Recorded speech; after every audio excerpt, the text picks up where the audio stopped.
The founder of our school had a teaching that he used to say all the time. He said, good situation, bad situation. Bad situation, good situation. I got involved in prison volunteer work through a friend of mine who is a Dhamma teacher. And she sent me an email and she said, I'm thinking of getting involved in this. I think you'd be good at it. Would you like to try it? And that was probably almost 2 years ago. We had one guy who said, when I meditate, I just go into a bubble and I just block everything out. The problem with that, as appealing as that sounds to someone in this situation, is that the real purpose of meditation is exactly the opposite. The real purpose of meditation is to become more aware. There's one fella in a group that I volunteer in who, for a year and a half before the volunteer group started, was meditating on his own. He had never had any instruction except what he read in a book one time. And yet what he was doing was very good basic meditation, mindfulness meditation, that he just taught himself out of a book.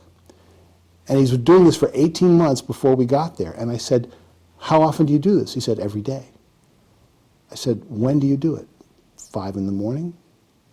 I said, for how long? He said, an hour and a half every day. I'm on the outside. I don't meditate for an hour and a half every day.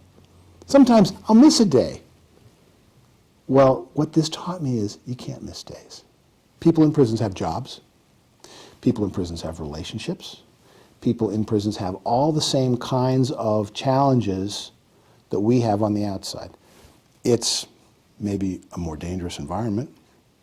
From the Buddhist standpoint, where we want to end our suffering, we say that there is a way to do that. A bad situation is very good motivation for things.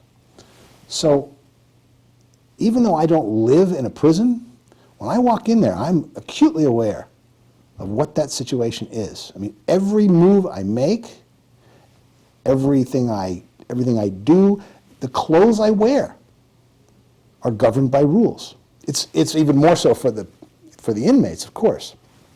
We like to tell them, you're a lot like monks.